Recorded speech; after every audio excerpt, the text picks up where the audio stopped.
L'actu foot côté Real, on se mardi matin.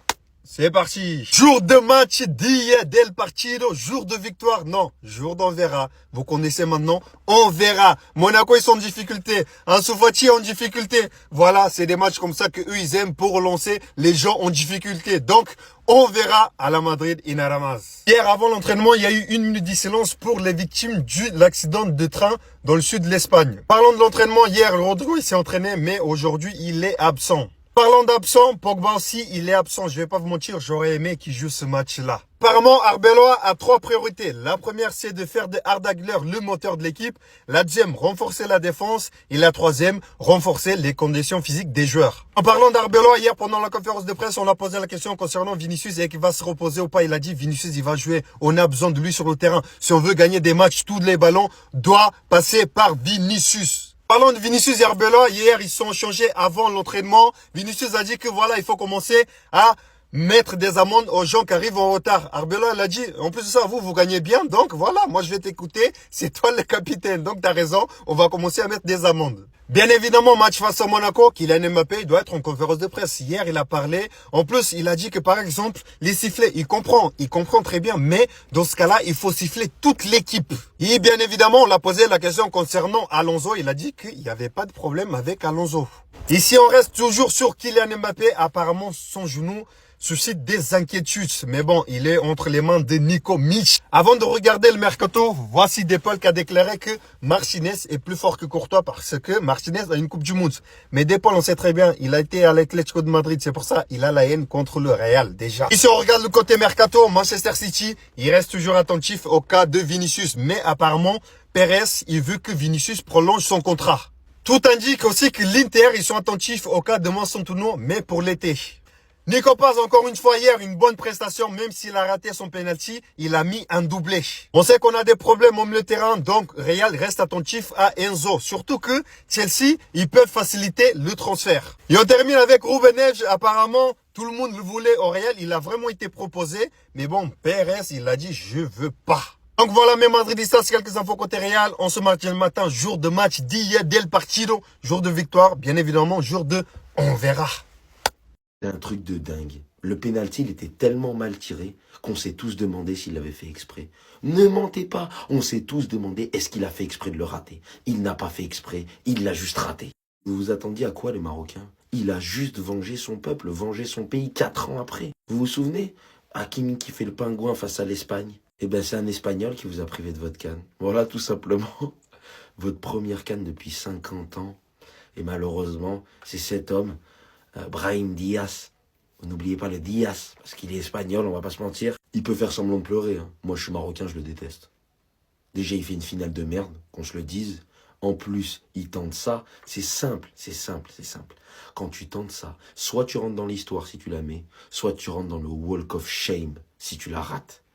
Voilà. Roberto Baggio pourrait vous dire quelque chose. Lui, il a même pas tenté une panenka, il a juste raté son péno. Mais toi, là, ne te reprends plus au Maroc. Prends ta retraite internationale, je te le dis. Heureusement qu'au Real Madrid, on compte pas sur toi. Parce que pour moi, psychologiquement, il va être atteint pendant 6 mois. Et puis, quel but de Pape Gueye, quel but de Pape Gueye. Bravo, Sénégal, quand même. Parce que pour moi, sur la physionomie de match, c'est n'importe quoi. Mais j'en ferai une autre vidéo. Mais Pape Gueye, Sadio Mané, quelle classe. Je lui donnerai le trophée d'homme du match juste pour le geste. Juste pour le geste, en fait. Franchement, c'est dur pour le Maroc. Qui pour moi était sur les 90 minutes dans le jeu meilleur que le Sénégal. Maintenant il y a eu plein de faits de match, il y a eu plein de choses, au final ils la perdent, franchement c'est dommage, mais on a eu en tant que spectateur neutre une finale exceptionnelle, donc moi je suis content. Je sais pas si je dois le remercier ou l'insulter, dites-moi. Parce qu'en même temps, je dois l'insulter parce que ce match a été un scandale niveau arbitrage, surtout la fin de match. On va pas se mentir, on vient de vivre l'histoire, là, dites-vous quelque chose. Mais en même temps, je me dis qu'on a vécu l'histoire grâce à ces erreurs de merde. Donc, merci, mais virez-le. Parce que ce qu'on a vu là, mais c'est totalement logique pour moi. Ah, mais moi je vous le dis, je suis sénégalais, je me barre aussi. Parce que siffler faute sur cette action-là, il n'y a absolument rien. Le but du Sénégal, hein, la tête là sur le corner, totalement valable. Pour moi déjà, il est là le premier scandale. Parce que ce but, il est totalement valable. Totalement valable. Après, pour moi, il siffle. Donc un pénalty contre le Sénégal, pour moi le pénalty est très léger. Et pour moi, tu ne peux en aucun cas siffler le penalty sur une faute aussi légère à ce moment-là du match et après que tu aies refusé un but valide du Sénégal. Tu peux pas. Ouais, pour moi, tu peux pas. Sinon, c'est les volets en 4K. C'est la première chose que j'ai envoyée à mes collègues sénégalais et à tout le monde. Un vol en 4K. Si Brahim Diaz met ce péno, c'est un vol en 4K.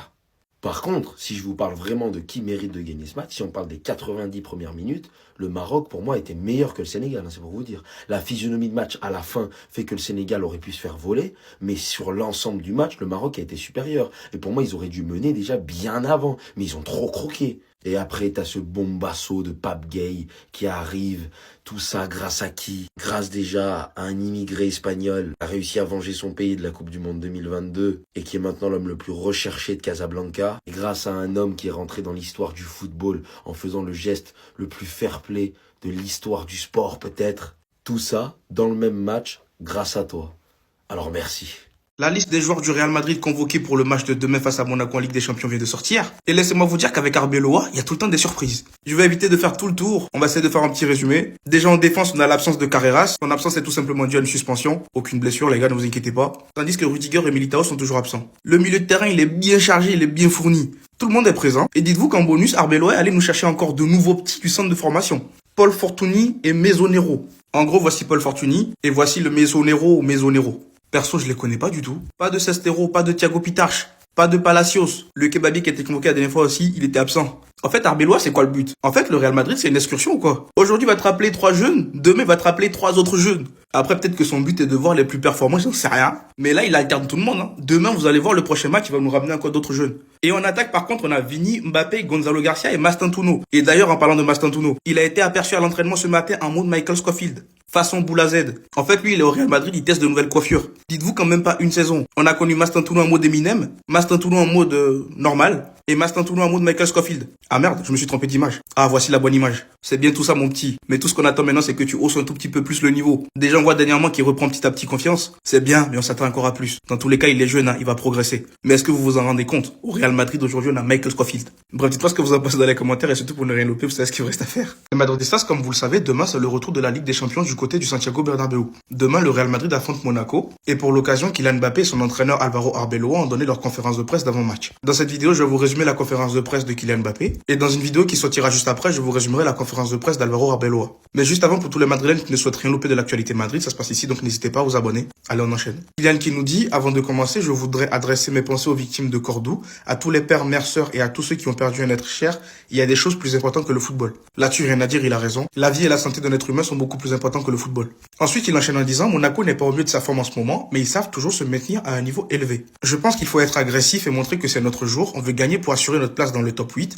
C'est un match important contre un adversaire redoutable. Jouer en Ligue des Champions au Bernabéu est un avantage pour nous. Là-dessus, rien à rajouter, on verra tout ça demain. On verra les caractères et les intentions demain sur le terrain. Les journalistes lui ont posé la question par rapport au sifflet du Bernabéu et il répond, je comprends les supporters, je comprends leurs réactions. Avant d'être footballeur, j'étais jeune et quand je n'étais pas content, je critiquais les joueurs et si j'étais au stade, je huais. Je comprends car nous ne faisons pas les choses correctement. Ce que je n'ai pas aimé, c'est que s'il hue, ce devrait être toute l'équipe. Il ne faut pas viser un seul joueur, nous sommes en difficulté collectivement. On voit clairement qu'il essaye d'afficher son soutien à certains joueurs comme par exemple Vinicius Junior ou Jude Bellingham. Et en vrai, c'est bien pour le collectif. Dans tous les cas, Kylian Mbappé en termes de communication, c'est l'un des meilleurs. Vinicius Junior et le Bernabéu, ce n'est pas de la faute de Vini, c'est la faute de toute l'équipe. C'est tout ce que j'ai à dire aux supporters, qu'il eut toute l'équipe, on doit l'accepter, c'est notre métier, on le sait. Mais on ne peut pas pointer du doigt quelques individus et dire que c'est de leur faute, c'est la faute de tous. Au Real Madrid, il y a des moments comme celui-là, et il faut que ça change. Après, dans tous les cas, ne vous attendez pas à ce qu'ils disent l'inverse. Mais une chose est sûre, c'est que les joueurs qui sont là actuellement, c'est leur dernière chance pour essayer de recréer du lien, recréer quelque chose pour les fans du Real Madrid. Ensuite, il a fait des éloges de Vinicius Junior, comme il dit, Vinicius Junior, c'est un être humain comme tout le monde. C'est un joueur fantastique, c'est un type incroyable, j'ai de la chance de le connaître et je l'apprécie beaucoup. Nous devons mieux le protéger pour qu'il ne soit pas seul face à tous. Il n'est pas seul au Real Madrid, nous sommes tous avec lui. S'il est au sommet de sa forme, il est l'un des meilleurs au monde. En soi, est-ce qu'il a tort? C'est juste que certains joueurs, en fait, c'est une accumulation de plein de choses. Déjà, le Vinicius Junior, sous la dernière année de Carlo Ancelotti, ce n'est pas le même. Et après, c'est la succession de plein de choses. Mais sinon, les gars, moi, je vous l'ai dit, en vrai, Vinicius Junior, j'arrête la guerre contre lui. Je vais essayer de refaire ce que je sais faire le mieux, soutenir l'équipe. Dans tous les cas, on n'aura pas le choix. On est dans le même bateau. Et puis, on verra bien sur le terrain. En plus, les journalistes voulaient créer des problèmes en disant, est-ce qu'il y a eu des problèmes avec Xabi Alonso? Comme si ça tenait à ce qu'il réponde, oui, il y avait des problèmes. Donc, il a répondu tout simplement, d'où vous vient l'idée qu'il y avait un problème entre les joueurs et l'entraîneur? Bref, qu'il est en termes de communication, c'est un fou. Après, c'est pareil, ils lui ont parlé des sifflets par rapport à Jude Bellingham. Il a répondu pratiquement la même chose par rapport à Vinicius. Il faut traiter tout le monde de la même manière. Si vous voulez siffler quelqu'un, sifflez tout le monde. Là-dessus, par contre, je suis d'accord. Hein. Il n'y a pas à cibler que Vinicius, Non, faut siffler tout le monde. Et pour finir, Kylian nous dit, nous allons changer la situation parce que nous sommes des joueurs du Real Madrid. Et il y a des situations comme celle-ci et nous devons les changer. On compte sur toi, on compte sur vous tous. C'est le moment plus que jamais de recréer du lien entre vous et de nous afficher de belles choses. En tout cas, moi, à partir d'aujourd'hui, je n'ai pas le choix. Je vais devoir recroire en ce projet-là, croire à nouveau en vous, croire en Alvaro Arbeloa. On verra bien ce que la suite nous réserve. Mais sinon, dites-moi dans les commentaires ce que vous avez pensé de la conférence de presse de Kylian Mbappé. Et surtout, pour ne rien louper, vous savez ce qu'il vous reste à faire.